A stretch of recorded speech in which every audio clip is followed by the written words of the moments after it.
Hello friends, PHP की playlist में आपका स्वागत है। तो पिछली वीडियो में हम लोगों ने देखा कि फॉर्म कैसे बनाया जाए, फॉर्म में डेटा हम लोग कैसे सबमिट करवाएंगे, ये हम लोग पिछली वीडियो में देखे हैं। पिछली वीडियो में हम लोगों ने एक फॉर्म बनाया जिसमें डेटा हम लोग यूजर से इनपुट लेके उसको डेटाबेस में सेव किए हैं। ठीक है, तो अब इतना काम हम लोग कर चुके हैं। अब इसके बाद हम लोग को क्या करना है, इसके बाद हम लोग को वो डेटा को सेलेक्ट भी करना है। ठीक है, अगर डेटा हमारा डेटाबेस में जा रहा है तो उसको हमें कभी ना कभी यूज तो करना ही होगा। तो अब हम लोग देखेंगे कि डेटाबेस से डेटा को कैसे सेलेक्ट करें। ठीक है, और ये जो हमारा फॉर्म वाला वीडियो है, ठीक है, ये अभी हम लोग का एकदम कंप्लीट नहीं हुआ है। इसको अभी हम लोग आगे वाले वीडियोस में इसको और मॉडिफाई करेंगे। इस फॉर्म को ही लेके आगे के कुछ वीडियो में हम लोग मॉडिफाई करेंगे। तो अभी हम लोग सिर्फ सिलेक्शन का प्रोसेस देखते हैं कि कैसे हम लोग डेटाबेस से डेटा को सेलेक्ट करें। तो सबसे पहले हम लोग एक फाइल बना लेते हैं, इसका नाम रखते हैं 32 सिलेक्शन selection.php। तो ये हमारा एक नया फाइल बन गया है। तो इस फाइल में हम लोग क्या करेंगे, सबसे पहले यहाँ से इंसर्शन वाले से ही हम ये पूरा कॉपी कर लेते हैं। इसको करते हैं कॉपी और सिलेक्शन वाले में आते हैं और यहाँ पेस्ट कर लेते हैं। ठीक है, चलिए ठीक है, इसमें जरा समझा देते हैं हम लोग क्या हुआ। यहाँ पे हम लोग सबसे पहले अपने डेटाबेस के साथ कनेक्शन करवाएं। ठीक है, ये हमारा डेटाबेस के साथ कनेक्शन हुआ है और उसके बाद हम लोग डेटाबेस में अपना डेटा इंसर्ट करवाएं। ठीक है, तो अब हम लोग क्या करेंगे, अब हम लोग डेटाबेस में इंसर्ट ना करवा के यहाँ पे हम लोग क्या करेंगे, यहाँ पे हम लोग करेंगे सेलेक्ट फ्रॉम डेटाबेस। ठीक है, तो हम लोग इसमें क्या करेंगे, डेटा सेलेक्ट फ्रॉम डेटाबेस, ये हम लोग अब आगे काम करेंगे। तो यहाँ पे देखिए, यहाँ पे हम लोग जो है डेटाबेस से कनेक्ट करवा चुके हैं और उस डेटाबेस का नाम क्या है, एम्प्लॉय। ठीक है, तो आते हैं जरा हम लोग और अपने अपाचे और माई दोनों को स्टार्ट कर लेते हैं और अपने पीएचपी माई एडमिन में आते हैं। ठीक है, तो एडमिन पे क्लिक करके हम लोग पीएचपी माई एडमिन में आ चुके हैं और यहाँ पे देखते हैं हम लोग डेटाबेस यहाँ कौन सा है, एम्प्लॉय। तो एम्प्लॉय वाले डेटाबेस में आते हैं और देखते हैं क्या क्या है उसमें हमारे पास डेटा। उसमें से एक डेटा हम लोग सेलेक्ट करके देखेंगे। तो यहाँ पे हमारे पास दो टेबल है, यहाँ हम लोग एमपी इन्फो वाले टेबल को यूज करेंगे और यहाँ पे हमारे पास ये डेटा है। ठीक है, तो इसमें से हम किसी एक डेटा को सेलेक्ट करके देखेंगे कि सेलेक्ट हो रहा है या नहीं। तो अब हम लोग सिलेक्शन का प्रोसेस देखेंगे। तो सबसे पहले आते हैं यहाँ पे, देखिए कनेक्शन हमारा बना हुआ है। हम लोग आते हैं और यहाँ पे अपने इंडेक्स ऑफ पीएचपी टीयूटी पे और नीचे सिलेक्शन वाले पे क्लिक करते हैं। तो डेटाबेस से कनेक्टेड का हमारे पास मैसेज आ जाना चाहिए। ठीक है,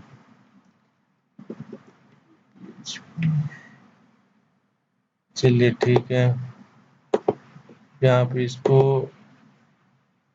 लोड करते हैं। यहाँ पे डेटाबेस का नाम एम्प्लॉय है और डेटाबेस से हमारा कनेक्ट दोनों चीज चल रहा है। चलिए ठीक है, इसको देखते हैं। तो पहले हम लोग क्या देखते हैं, हम लोग देखेंगे सिलेक्शन का प्रोसेस। तो सबसे पहले हम लोग अपना कनेक्शन तो बना चुके हैं। ठीक है, कनेक्शन हम लोग अपना डेटाबेस से बना चुके हैं। अब हम लोग क्या करेंगे, अब हम लोग अपना एसक्यूएल क्वेरी लिखेंगे। क्योंकि सेलेक्ट करना है तो हम लोग को एसक्यूएल लिखना होगा, तो हम लोग कहेंगे एसक्यूएल एसक्यूएल और यहाँ पे अपना क्वेरी लिखेंगे सिलेक्शन का। ठीक है, और क्वेरी हम लोग कहाँ से लाएंगे, क्वेरी हम लोग लाएंगे पीएचपी माई एडमिन से। ठीक, तो आते हैं यहाँ पे आते हैं और यहाँ से हम लोग आएंगे एसक्यूएल पे और यहाँ पे हम लोग एक क्वेरी लिखते। तो यहाँ देखिए select asterisks from EMP info where 1 लिखा हुआ है। ठीक है, तो यहाँ पे हम लोग लिखेंगे वेयर ईएमपी आईडी ये देखिए यहाँ पे हमारे पास जितने कॉलम है वहाँ दिया हुआ है, हम लोग इसमें से कोई भी कॉलम पकड़ सकते हैं। तो हम यहाँ पे कह रहे हैं EMP ID equals to EMP ID equals to 3 हो, ये हम लेके चल रहे हैं, ठीक है। और हम लोग यहाँ पे सेमीकोलन लगाते हैं और गो पे क्लिक करते देखते डेटा आता है या नहीं। तो ये हमारे EMP ID 3 वाला आ गया डेटा। तो इस वाले क्वेरी को हम लोग कॉपी कर लेते हैं, इसको कॉपी करते हैं और आते अपने विजुअल बेसिक में, और यहाँ पे हम लोग इसको पेस्ट कर लेते हैं। तो हमारे पास क्या आ गया, हमारे पास क्वेरी आ चुकी है, डेटाबेस से सेलेक्ट करने का क्वेरी आ चुका है। चलिए ठीक है, अब आगे हम लोग को क्या करना है, आगे हम लोग को करना है जो हम लोग करते थे, हम लोग एक बनाएंगे डॉलर रिजल्ट। क्वेरी को रन भी करवाना होगा ना, तो इसलिए हम लोग क्वेरी रन करवाएंगे। तो हम लोग कहेंगे dollar result equal to MySQLi underscore query, और इसके अंदर हम लोग पास करवा देंगे अपना क्वेरी। यहाँ पे ये बंद हो गया, और यहाँ पे हम लोग क्या पास करवाते थे, यहाँ पे हम लोग पास करवाते थे पहला कनेक्शन, देखिए कनेक्शन, और सेकंड क्या होगा, सेकंड हमारा क्वेरी होगा। तो हम लोग दूसरे SQL पास करवा दे रहे हैं। चलिए इतना काम हो गया हमारा। अब हम लोग आगे क्या करेंगे, अब हम लोग चेक करेंगे कंडीशन। हम क्या चेक करते थे, कंडीशन चेक करते थे। हम कहेंगे इफ, ठीक है। अब यहाँ पे देखिए कंडीशन चेक करने का तरीका है। इंसर्शन में हम लोग क्या कर रहे थे, इंसर्शन में हम लोग सीधे डॉलर रिजल्ट चेक कर रहे थे कि अगर ट्रू है तो आप हमें इफ के अंदर आ जाओ, ठीक है। तो यहाँ पे भी हम लोग करते हैं इफ डॉलर रिजल्ट, ठीक है, अगर ये ट्रू है तो इसके अंदर आओ। लेकिन यहाँ पे हमारे पास एक कंडीशन और है, यहाँ पे हम लोग एक फंक्शन का यूज करेंगे। यहाँ हम लोग कहेंगे MySQLi अंडरस्कोर num अंडरस्कोर रोज, ठीक है। ये एक हमारा प्री डिफाइंड फंक्शन है PHP के अंदर, ठीक है। तो ये फंक्शन हमारा क्या करता है, ये फंक्शन जो है हमारा, इसको जरा से इसे लिख लेते हैं, ठीक है। तो ये फंक्शन हमारा क्या करता है, MySQLi नंबर ऑफ रोज होता है, SB होगा, ठीक। तो यहाँ पे क्या होता है, यहाँ पे होता है ये जो हमारा फंक्शन है, ठीक, ये नंबर ऑफ रोज को काउंट करेगा, ठीक है। तो यहाँ पे हम कह रहे हैं MySQLi अंडरस्कोर नंबर ऑफ रोज, अगर हमारा 0 से बड़ा है, ठीक है, तो इसके अंदर आओ। अगर हम लोग कोई सर्च करते हैं कुछ भी, तो वो भाई 1 तो होगा ही होगा, एटलीस्ट अगर कुछ मिलेगा तो 1 होगा।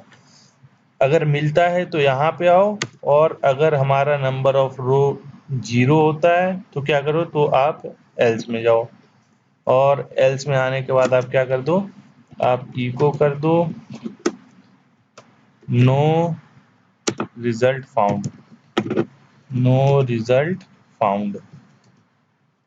तो ये हमारा एल्स पार्ट है। चलिए ठीक है, अब इफ के अंदर हम लोग आते हैं। देखिए जब हमारा नंबर ऑफ रोज 0 से बड़ा होगा, ठीक है, मतलब मान लीजिए एक रो हम लोग सेलेक्ट कर लेंगे, तो क्या होगा, उसके बाद हम लोग को इसके अंदर आना है और हम लोग को चलाना है एक लूप, ठीक।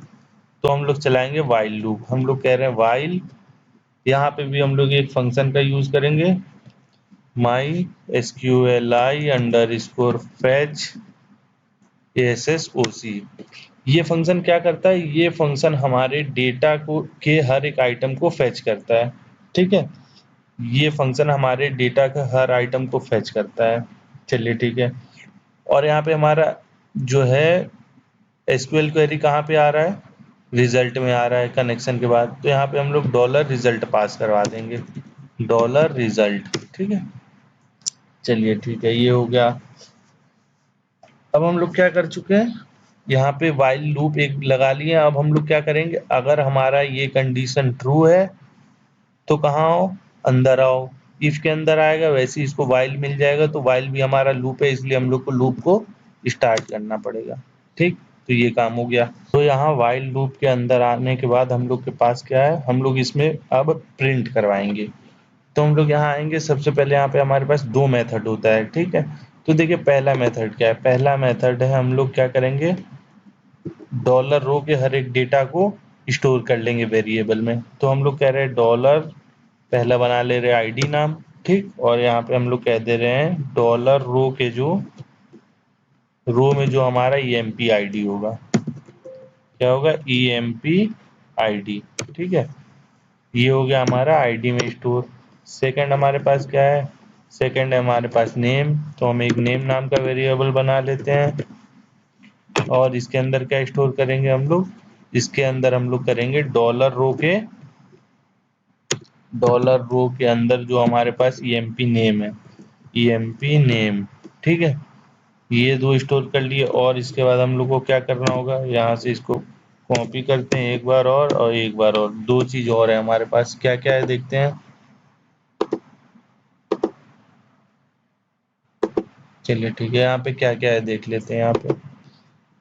तो देखिए ईएमपी नेम, ईएमपी एमओबी और ईएमपी डीओजे, ये चीज है हमारे पास। तो यहाँ पे आते हैं और यहाँ पे लिख देते हैं हम लोग ईएमपी एमओबी, ईएमपी और एमओबी, यहाँ पे ईएमपी एमओबी और इसके अंदर हो जाएगा नीचे वाले में ईएमपी डीओजे, ठीक। तो ये चीज हमारे पास है। तो ये हम जितने भी हमारे पास अंदर वेरिएबल थे उसको हम लोग एक, सॉरी, जितने भी डेटा थे उसको एक वेरिएबल में हम लोग लिख लिए हैं। अब हम लोग क्या कर सकते हैं, अब हम लोग इसको प्रिंट करवा सकते हैं। हम लोग कह सकते हैं इको कर दो, इको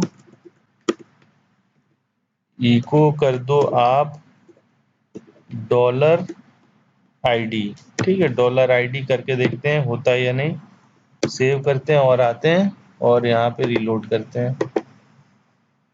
तो यहाँ पे हमारे पास ID3 आ गया। यहाँ पे एक एरर आ रहा, undefined indexed EMP DOJ, line number 27। DOJ हमारा कैपिटल में है, तो डीओजे कैपिटल में यहाँ पे लिख देते हैं डीओजी, ठीक। सेव करते हैं, वापस से आते हैं और रिलोड मारते हैं यहाँ पे। ये देखिए हमारे पास 3 आ चुका है। ईएमपी आईडी हम लोग प्रिंट करवा लिए हैं, ठीक। यहाँ पे हम लोग लगा देते हैं एक बीआर,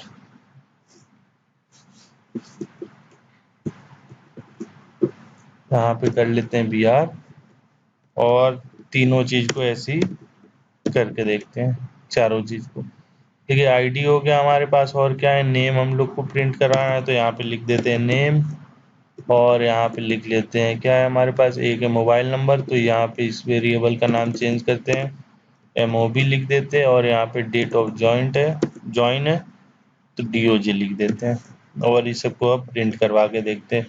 यहाँ पे एमओबी और यहाँ पे डीओजे, ठीक। भी सेव करते हैं और आते हैं अपने ब्राउजर पे, रीलोड करते हैं। तो यहाँ देखिए ये आ गया हमारे पास, सारे डेटा हमारे पास थर्ड वाले का आ गया उठ के। यहाँ देखिए थर्ड वाला हमारा जो भी था डेटा वो सब उठ के आ गया, सेम डेटा यहाँ पे आ गया। तो पहला हमारे पास ये तरीका हो गया। दूसरा तरीका क्या हो गया, दूसरा हमारे पास हो गया स्ट्रिंग कॉन्केटिनेशन के थ्रू हम लोग कर सकते हैं। हम लोग को यहाँ पे हर एक डेटा को वेरिएबल में स्टोर नहीं करना पड़ेगा, ठीक है। तो यहाँ पे कहेंगे इको और यहाँ पे हम लोग को क्या पहले प्रिंट करवाना है, पहला हम लोग करेगा आईडी, ठीक है। और इसके बाद हम लोग लगाएंगे 2 डॉट और इसके अंदर अपना जो भी पास करवाना है। हम लोग को क्या चाहिए, हम लोग को चाहिए डॉलर रो का ईएमपी आईडी। हम लोग को क्या चाहिए, डॉलर रो का ईएमपी आईडी चाहिए। चलिए ठीक है, ये हो गया। अब दूसरा हम लोग को क्या चाहिए, तो हम लोग फिर से डबल कोट लगाएंगे और दूसरा हम लोग को क्या चाहिए, दूसरा हम लोग को चाहिए नेम, तो हम नेम लिख लेंगे और फिर हम लोग 2 डॉट के अंदर अपना पास करवाएंगे।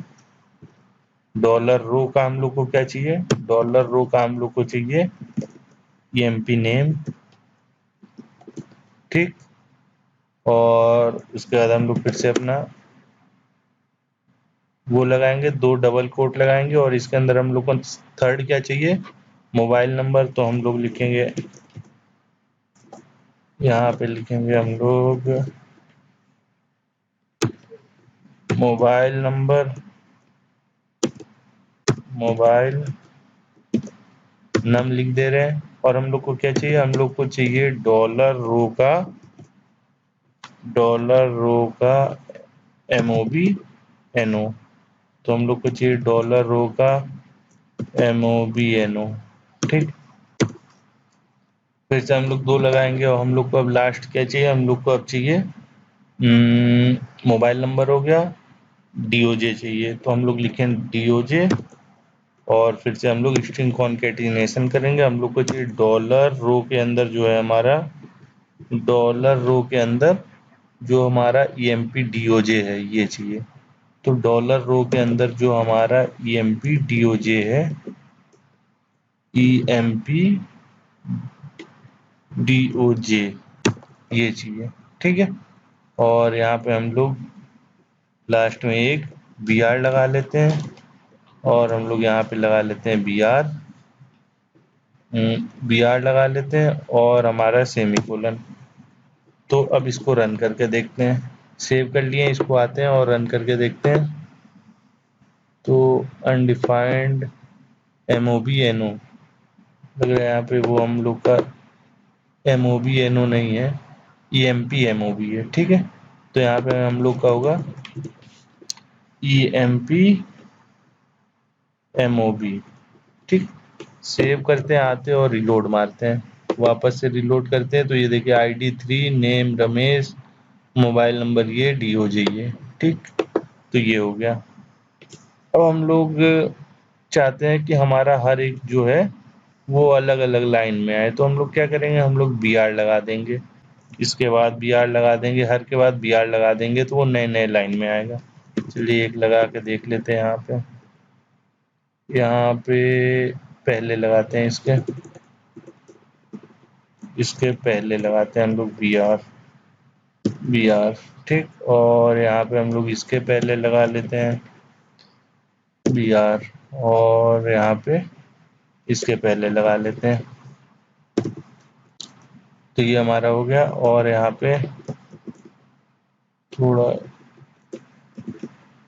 कोलन दे देते हैं, सब में कोलन दे दिए। सेव करते वापस से आते और रिलोड मारते हैं। तो यहाँ देखिए सब आ गया। ID हमारा 3 है, नेम हमारा रमेश, मोबाइल नंबर ये और DOJ ये। तो गाइज ये हमारा प्रोसेस था सिलेक्शन का। हम लोग इसमें देखें कि सिलेक्शन कैसे कर सकते हैं हम लोग अपने डेटा का। और यहाँ पे हम लोग कोई और भी डेटा पास करवा सकते हैं, जैसे कि यहाँ पे हम लोग 3 ना करके यहाँ पे पास करवा दे 1। तो सेव करते हैं और देखते हैं आके। तो यहाँ पे हम लोग रिलोड करेंगे तो यहाँ देखिए डेटा हमारा 1 हो गया, नेम रामू हो गया, मोबाइल नंबर DOJ सब चेंज हो गया। यहाँ पे देखिए 1 वाले का हमारा रामू है, मोबाइल नंबर ये है और DOJ ये है। तो वही चीज़ हमारा यहाँ आ गया। तो गाइज ये था हमारा सिलेक्शन का प्रोसेस। आशा करते हैं वीडियो आपको अच्छा लगा। अगर वीडियो अच्छा लगा है तो इस वीडियो को लाइक करिए, चैनल को सब्सक्राइब करिए और कमेंट जरूर करिए। धन्यवाद।